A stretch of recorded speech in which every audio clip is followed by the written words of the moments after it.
Today, we're talking about marketing strategy.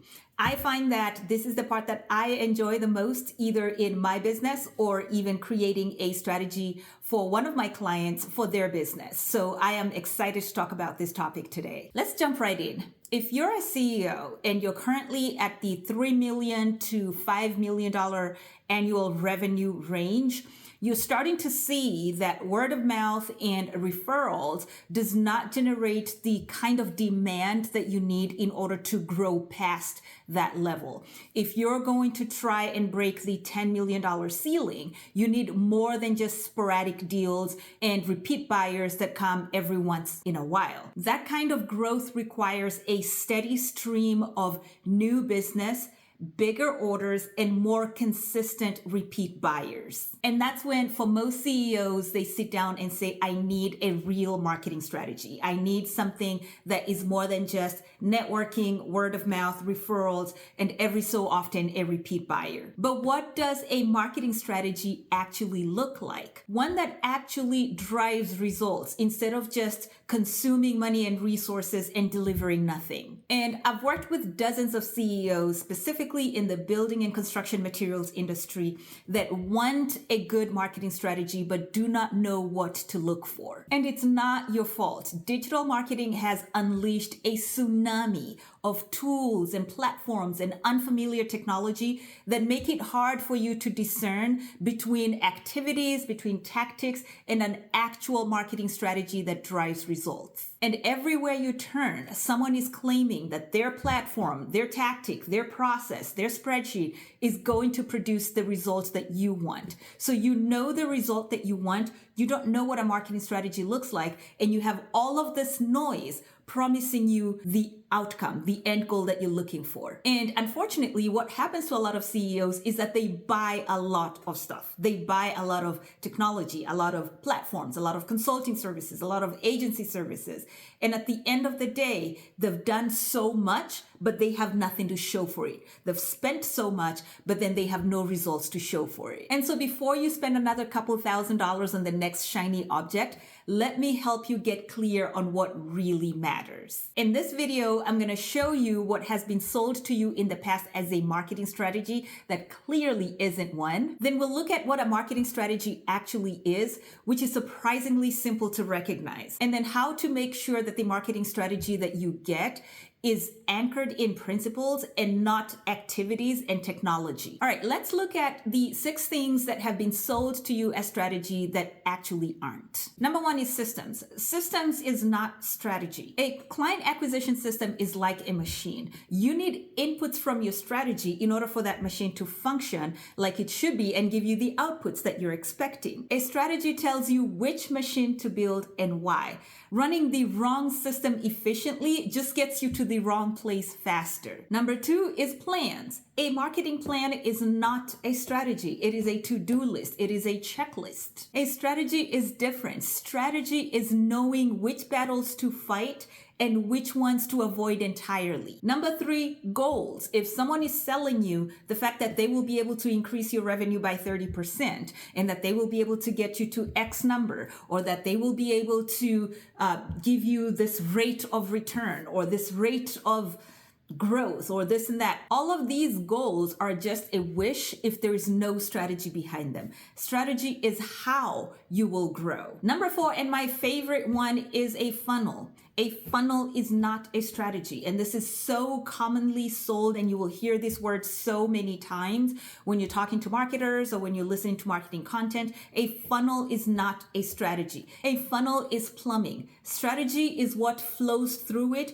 and why your buyers should care. Number 5, the other thing that's being sold as strategy is platforms. Platforms like HubSpot, like Go High Level. These are not strategy. They are tools. Strategy is knowing what to build and for whom. A tool is useless if you don't know what you're building. Last but not least is calendars and schedules.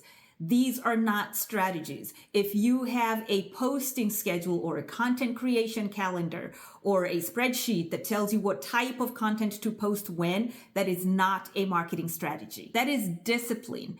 Discipline applied to what exactly? And in all of these 6 things that are sold as strategy, you notice a pattern. These are all decisions that are related to the what and the when. Strategy is knowing why and how you will win. It's not about more activity, more work, or even being the loudest in the market. And with all of that in mind, what is a marketing strategy? I define a marketing strategy as the systematic choice of where and how you compete so effectively that your competitors choose to focus elsewhere. And this definition comes from a book by Sun Tzu, a Chinese military strategist. And the book is called The Art of War. And it introduces a number of principles that are directly related to combat, to military combat. And the foundational idea that Sun Tzu puts forward is that the greatest victories are won without fighting. He says that the supreme art of war is to subdue the enemy without battle. And when I translate this into business and into marketing strategy, what it means to me is that you need to build a company that competitors are not interested in competing with. The best marketing strategy positions you so clearly and so compellingly that others choose to play a different game entirely. And the best thing about this is that all of this is a choice. You make the decision. You make the decision of how and where you are going to compete. And so knowing all this, let's talk about what does a good marketing strategy looks like? What are the components of a good marketing strategy? We've talked about strategy being the systematic choice of where and how you compete. And so the components of a good marketing strategy are going to have those 2 overall ideas, which is the market that you intentionally choose, that is the where, and your chosen method of winning, that is the how. Let's talk about the market that you intentionally choose. Your market is not a broad term. Your market is very specific. And yes, it includes things like demographics. You are choosing to serve contractors in a certain region that have been in the business for X number of years, but it also includes things that are very specific about those contractors. What kinds of projects do they engage in? What kind of method do they use for building? Do they work on mostly public works projects, or do they work on private projects? Do they work on commercial or residential projects? You're being very intentional and very specific about the client that you choose, about the buyer that's going to be most likely to engage with your product. Choosing your market also means choosing the problems that you are going to solve for these contractors.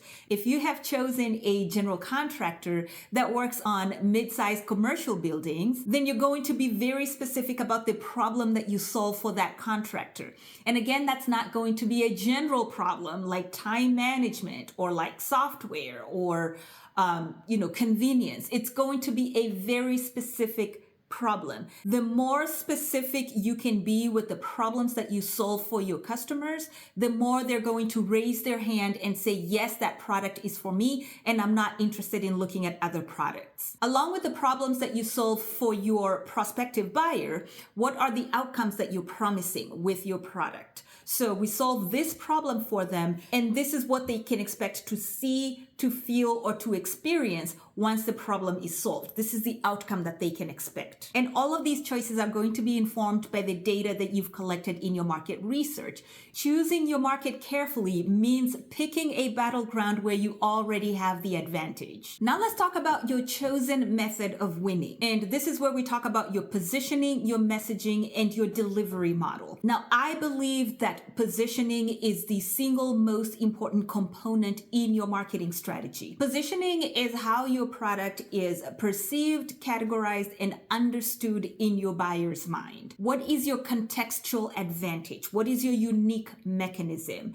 Can you say, for these group of contractors that struggle with this problem, we are the only ones that provide this solution that also gives them this outcome. Positioning puts you in a category of one. It separates you from the competition. It makes it impossible to do a side-by-side comparison because that is what drives price competition. If you have dialed in intentional good positioning, you are standing on your own. The only way that buyers can evaluate you is by value alone, not by price, not by identical products, not by other things going on in the market. They see value, and that's all they see. And that's why I say positioning is your most important component that goes into your marketing strategy. Along with positioning in your chosen method of winning is messaging. Messaging is where you take advantage of the psychological levers that you can pull to help your buyers see the value of your product. Messaging is used to create trust.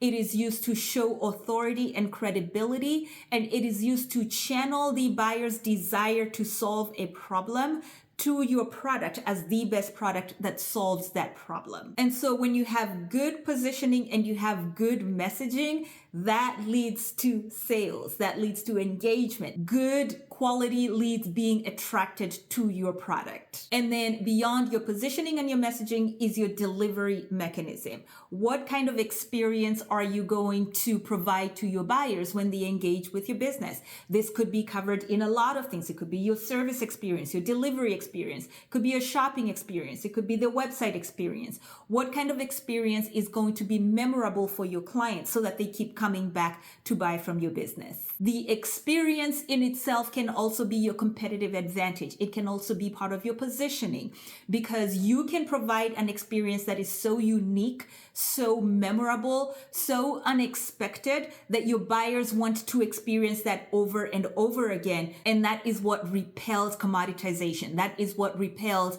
side-by-side comparison and price competition. And so your chosen method of winning, your strategic how, it is what sets you apart. It is what helps you show up in a way that your competitors cannot match, even if they tried. It is what helps them see that they're better off competing elsewhere. And so now everything else that goes into your marketing plan is downstream from that. Once you have those two pillars, the market that you have chosen and your chosen method of winning, everything else is downstream from that. The platforms you're going to use, how often you're going to post, where you're going to advertise, all of those things that you see continuously sold as marketing strategy, all of those are downstream from your actual principles that you are going to use to win in the marketplace, that are going to bring you bigger, better, more qualified leads, more valuable customers that are going to serve your business over and over. And so I hope by now you see and you understand what principles must be present in a real marketing strategy. Notice that none of it includes any kind of technology. None of it includes any checklist, any tactics, any spreadsheets, any of that. It is the guiding principles that are going to bring you the customers that you actually want, that you can serve at the highest level, and that can actually grow your business because they will keep coming back. They will come back with bigger orders, and they're not going to be concerned about price because they can see the value of what they're buying. Those are the kinds of customers that you want to attract if you're trying to build a $10 million business.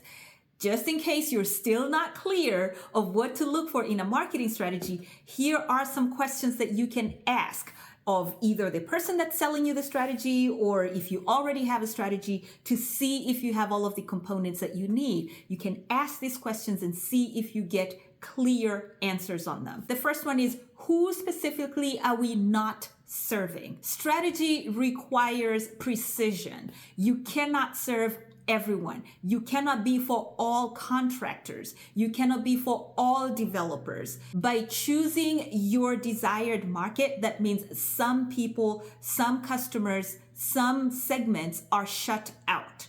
If you're going to serve commercial contractors, then residential contractors need not apply. There has to be boundaries drawn in a good marketing strategy. These are the clients that we serve. These are the ones that we absolutely do not serve. Number two is, what will we be known for that others cannot claim? This is very important.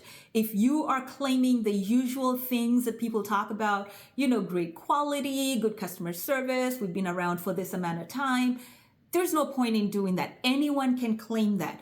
You need a strong position to grow a business in the millions of dollars. You need a position that others cannot easily claim. If it is a unique mechanism, if it is a trademarked process, if it has to be something that is unique to you, that you can say only we do this in this way. It doesn't have to be in the product itself. It can be in the product delivery. It can be in the service. It can be in the people that are actually delivering the product. But there has to be a unique mechanism that no one else can claim except you and your company. Number 3 question to ask: what expensive fights are we going to avoid? In the competition landscape, others are going to be yelling loudly about the things that they're doing for their customers, about all of the new and greatest and shiniest and best and brightest things that have entered the market and that they're trying to grab as quickly as possible. What are you going to focus on and completely ignore the noise outside of that?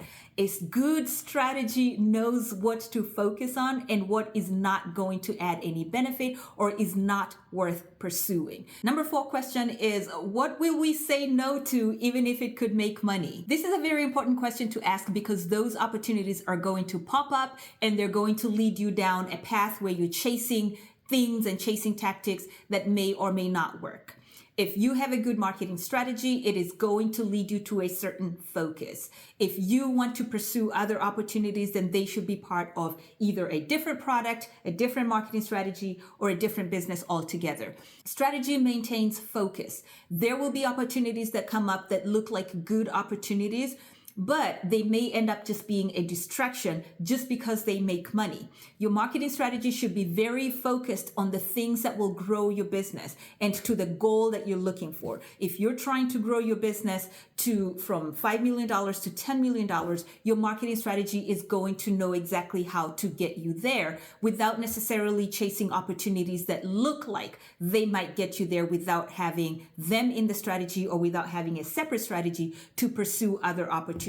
And if you're asking these questions and getting some very inconsistent answers, or you're getting answers that are broad or general or just not very well informed, some of the red flags to look for are answers like: we need to be on all platforms. We need to be posting daily. We just need more content. We need more inbound leads. We need more inbound systems. These are not strategy. Those are tactics. Those are activities. All of that is downstream from a real marketing strategy. It is not the actual strategy. So if you're talking to someone or if you're seeking a marketing strategy and all you keep hearing is about platforms and calendars and frameworks and goals and all of these things, then you know that you're going down the wrong path. So what actually happens when you get strategy right? When you get a real marketing strategy that has all of these components and you've asked all of the questions and they're all lining up with the right answers, what is the outcome? Number 1, you stop chasing clients. Instead, you attract the right clients, people that are aligned with your values and with your business and the way that you do business, and that understand your product and want to use your product.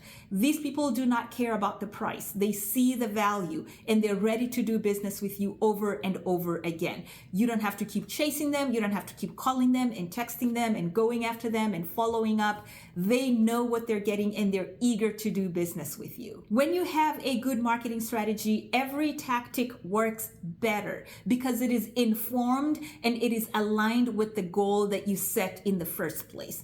Everything is going to be more efficient. Your ads are going to work better. You're going to get more engagement. You're going to get more conversions from your website. Your referrals are going to increase.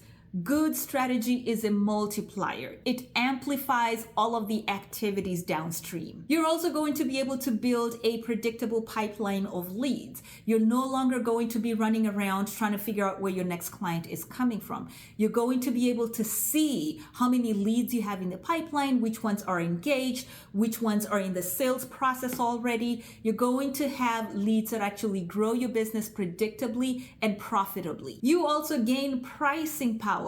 As your clients begin to see how different you are and how you are performing and delivering service in a unique way, You gain the permission to charge premium pricing because you're no longer being compared side by side with other competitors. You are now in your own league. You are now a category of your own. And so now you can charge for value and not just as a commodity. And last but not least, you create a scalable business, a business that has a firm foundation of a good strategy and a strategy that's actually bringing the type of clients that you want that are growing your business. You're able to scale. You're able to install systems. You're able to hire new employees and pay them fairly. You're able to actually start thriving in the business and not just chasing shiny objects and spinning your wheels and just being busy for the sake of being busy. A good strategy is going to improve so many areas of your business that you will wonder what you were doing this whole time. And this is because you're not reinventing the wheel every time you meet a new customer. You're laser focused on the customers that you want, how you serve them, what problems you solve, what outcomes you get for them, what your unique mechanism is. And it is the same repeated process over and over for each customer. You're not treating each customer as if they were a precious metal and that you're really trying and convincing them to buy. No, they're coming to you wanting to buy, wanting to engage, wanting to engage with the value of your product and not just as price shopping or tire kicking. You're getting good customers that will actually grow and scale your business. And so if you have been wondering, what am I missing? What is the bridge between $3 to $5 million range in my business? And what is going to get me past the $10 million range? It is a good marketing strategy. You're not going to be able to get there on referrals, word of mouth, networking, and in-person events. You need a marketing strategy that's going to bring the customers to you, and not just any customers. You need bigger deals. You need bigger orders. You need more consistent business. You need clients that actually see the value of your product so that you're able to charge premium pricing. A good marketing strategy is going to bring all of this bundled into one and actually make your life easier. This has been a fun one to make. If you have any questions, leave them down in the comments section. If you're a CEO or a founder in the building materials industry and you're wondering how to grow from the $3 to $5 million range to and past the $10 million annual revenue range, there is an assessment in the description of this video that you can take that will be able to give you the specific areas that you need to improve in your business in order to grow. And if you're interested in taking that assessment and knowing where you stand today and what you need to work on, go ahead and click on that link, take the assessment, absolutely free. You will have the results sent to you by email so you can have them. And that will really help you see what is standing in between you and growth at this particular stage. My name is Angela Mina. Happy Thanksgiving, and I will see you guys in the next one. Bye-bye.